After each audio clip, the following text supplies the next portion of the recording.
श्रावण महीने की नवमी तिथि। कौन सी तिथि? नवमी। चाहे शुक्ल पक्ष की हो चाहे कृष्ण पक्ष की हो। 7 दुर्वा। कितनी दुर्वा? 7 दुर्वा अशोक सुंदरी वाली जगह पर चढ़ाकर, शंकर भगवान के ऊपर चढ़ाकर, गणेश जी के चरणारविंद को लगाकर उसको लेकर आना है। हाटकेश्वर महादेव का स्मरण कर। कौन से महादेव? हाटकेश्वर महादेव। उसको लेकर आइए। उदर में, पेट में रोग हो, बीमारी हो, बहुत ज्यादा तकलीफ हो रही हो, शरीर के अंतर्गत एसिडिटी रहती हो या पेट के अंतर्गत कोई ना कोई बीमारी बनी ही रहती हो, उसको भादों के महीने में, कौन से महीने में? भादों के महीने में किसी भी दिन सुबह के समय जब आप वो दुर्वा लेकर आए, 5 दिन, 6 दिन, 7 दिन में एक एक कर खाली पेट उसको चबा चबा कर खा लो और पानी पी लीजिए। करना पड़ेगा श्रावण महीने में, खाना पड़ेगी भादों में। चतुर्मास में चारों महीनों का बड़ा बड़ा महत्व है। कभी आपको एक स्मरण रहा हो कि जिस नारी के, स्त्री के रजोधर्म से जुड़ी हुई या पुरुष वर्ग में भी कहीं ना कहीं किसी ना किसी रूप में इस उदर से लेकर एड़ी तक के बीच में जो भी तकलीफ होती हैं उससे जुड़ी हुई के लिए भी सावन के महीने में एक प्रयोग आता है। उसको कर लेने से संपूर्ण जीवन समय में ये नाभि कोश से लेकर एड़ी तक के बीच में कभी तकलीफ हो ही नहीं सकती। और वो जल शंकर भगवान को शूलपाणेश्वर महादेव के नाम से चढ़ाया जाता है। कौन से महादेव के नाम से? शूलपाणेश्वर महादेव। शूलपाणेश्वर, उसका भी स्थान है कि वो जल कहां चढ़ता है। तो पहले तो नवमी तिथि का दुर्वा प्रयोग भगवान शंकर को समर्पित करते हुए, अशोक सुंदरी वाली जगह पर समर्पित करते हुए श्री गणेश जी महाराज को कहकर, आपको याद होगा जिस समय पर श्री गणेश जी महाराज कुबेर जी महाराज के घर में भोजन करने गए थे, सारा अन्न भगवान गणेश जी पा गए थे, तब शंकर भगवान ने दुर्वा भेजी थी।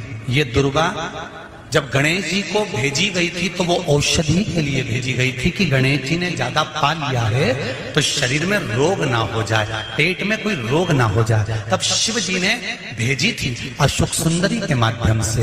इस दुर्वा का प्रभाव रोग मुक्ति के लिए किया गया।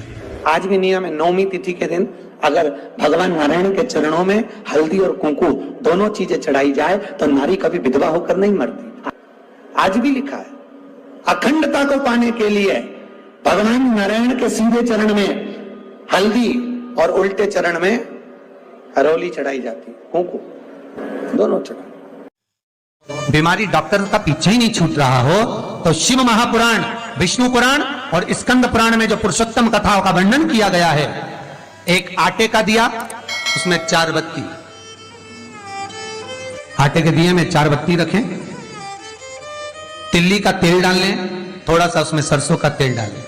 महाराज घर के बाहर, अर्थात घर के अंदर के बाहर जो चौखट होती, चौखट से थोड़ा सा बाहर, बिल्कुल चौखट पे नहीं बैठना, थोड़ा सा बाहर, नवमी तिथि के दिन शाम के 6 से 6:30 के बीच में 21 बार जो व्यक्ति बीमार रहता है उसके सिर से नीचे की ओर श्री नरसिंह भगवान का स्मरण कर कर, वो व्यक्ति का उतारा कर रहे उसका नाम और गोत्र लेकर 21 बार जो उतार कर उस दिए को घर के ही चौखट पर रख देता है, उस व्यक्ति की बीमारी छूट जाती है महाराज, वो रोगीला नहीं रहता।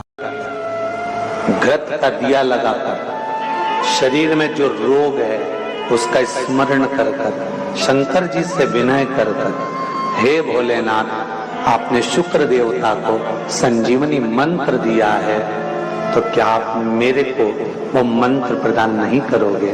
मेरे रोग, मेरी बीमारी, मेरे दुख को आप नहीं हरोगे? शिव से कहो, ये शरीर आपने दिया है और भजन करने के लिए दिया है, स्मरण करने के लिए दिया है, कीर्तन करने के लिए दिया है, तो संभालोगे भी आप। और बेलपत्री की ओर मुख कर कर, घी का दिया लगाकर महामृत्युंजय मंत्र का स्मरण कर लेने पर धीरे धीरे धीरे धीरे धीरे धीरे वो रोग समाप्ति की ओर आता चले जाता है। भगवान शिव की कथा कर रही है। डाब को, कुसा को 3 जगह पर, पहला द्वार से अंदर प्रवेश करते समय सीधे हाथ पर कहीं पर भी रख सकते। दूसरा, पूजन का जो स्थान हो, पूजन की जो जगह हो, वहां अगर कुसा नहीं रख सको तो कुसा का आसन जरूर रखो। अगर कुसा नहीं रख सकते तो कुसा का आसन जरूर। तीसरा,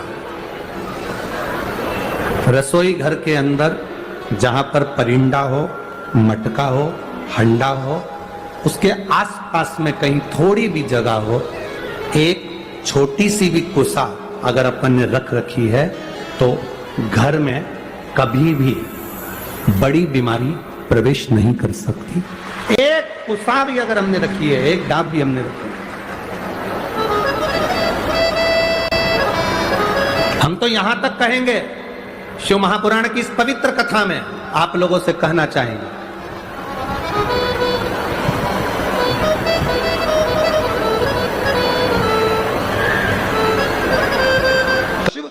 अब गर्मी आई, गर्मी में पूरे जीव मर गए, गर्मी में सब सूख गया, कीड़े मकोड़े मर गए गर्मी की तपन के कारण। पर सावन का एक महीना जिसमें भगवान सबको फलना फूलना सब कुछ, पत्तियां भी फूलती हैं, फूल भी फूलते हैं, डालियां भी फूलती हैं, पशु पक्षी जानवर जलचर थलचर सब फूलते हैं। श्रावण का शिव को प्रिय है। और क्या कहा मेरे भोले बाबा ने नंदी से, ए नंदी, श्रावण का महीना हो, शिव तत्व की प्राप्ति को करने के लिए अगर कोई संसार का मानव मुझे पुकारता है, भजता है, शिव कथा कहती है, शिव जी कहते हैं नंदी से, उस जीव का कल्याण करने के लिए मैं स्वयं उसके द्वार तक पहुंच जाता हूं और उसका उद्धार कर देता हूं, उद्धार कर देता हूं। पर किसका चित्त लगे? सावन में भी कई लोग ऐसे हैं जिनका चित्त नहीं लग पाएगा, क्योंकि सावन का महीना होता है तो कमाई के स्रोत भी ज्यादा हो जाते हैं। जीजियों की साड़ियां बिकने लगती हैं, फैशन का सामान बिकने लगता है, पर्स मोबाइल बिकने लगता है, सामान बिकने लगता है, क्योंकि उस समय व्यापार भी बढ़ता है। व्यापार इसलिए बढ़ता है क्योंकि भगवान भी चाहता है कि तेरा मन मुझसे हट जाए, व्यापार में लग जाए। क्योंकि भगवान को मालूम, हमने पहले भी कथा में कहा है, बच्चे को माँ गोदी में तभी तक रखती है जब बच्चा खिलौने से नहीं खेलता, खिलौने से खेलने लगेगा माँ नीचे उतार देगी। उसी तरह भगवान तुमको अपने पास जब तक बुलाता है, जब तक तुम्हें अपना बना कर रखता है, और भगवान देख लेता है कि अब धीरे धीरे मेरे को इसको धन देना है, वैभव देना है, ये खिलौने से खेलना चालू करेगा, गाड़ी लाएगा, घोड़ा लाएगा, मकान बनाएगा, फर्नीचर बनाएगा, उसमें लग जाएगा तो मेरे मंदिर आना छोड़ देगा। और मंदिर आना छोड़ दिया तो एक दिन मुझे धीरे धीरे, मैंने एक बार इसके यहाँ वो पहले की माताएं, पुरानी माताएं क्या करती थी, मिर्ची बारिश के पहले भर के रख लेती थी, धनिया बारिश के पहले भर के रख लेती थी, हल्दी बारिश के पहले भर के रख लेती थी, अनाज बारिश के पहले भर के रख ले, क्योंकि 4 महीना खाएंगे खत्म हो जाएगा, अगले महीने में फिर 4 महीने बाद ले आएंगे। उसी तरह भगवान तुम्हें एक बार का विभव दे देता है, एक बार का धन दे देता है, एक बार की दौलत दे देता है, फिर लोग उसको भोगने लगते हैं, और भोगते भोगते आखिरी में एक दिन ऐसा आता है कि डब्बा खाली हो जाता है। डब्बा खाली होता है, फिर रोने बैठ जाता है, तकलीफ आई, फिर लोटा लेकर भागता है। शिव जी कहते हैं जो मेरे मंदिर में, मेरी कथा में, मेरे रस तत्व में हमेशा एक जैसा लगा रहता है, उसकी जिंदगी को भी मैं हमेशा उन्नति की ओर बढ़ाते बढ़ाते अग्रणता में लेकर चले जाता, फिर उसको डाउन नहीं करने देता, उसको नीचे नहीं आने देता। जैसे श्रावण महीने में चढ़ाए गए कनेर के फूल दुर्वा। और हम सबसे कहेंगे, मान लो यदि कोई विशेष कोर्ट का केस चल रहा हो, कोई कोर्ट में कोई बातें चल रही हो, अदालत आदि में कोई कार्रवाई चल रही हो, कोई फाइल प्रशासनिक अधिकारियों के पास फंस गई हो और कुछ ना कुछ उसमें अपने को लगता है कि तकलीफ का प्रसंग है, तो हम कहेंगे शिव की आराधना करो, सत्यता पर जियो, और साथ में 5 दुर्वा, 1 कनेर का फूल पीला, 1 पीला कनेर, 5 दुर्वा, 5 बेलपत्र लेकर शिव जी के मंदिर में जाकर शिवलिंग पर समर्पित कर 2 लोटा जल सावन के महीने में उसी पर बेलपत्र कनेर के फूल पर चढ़ाइए। देवाधिदेव महादेव की कृपा होगी। ज़्यादा से ज़्यादा 6 महीना 7 महीना, इससे ज़्यादा निर्णय आप ही के पक्ष में आएगा और शिव की कृपा से।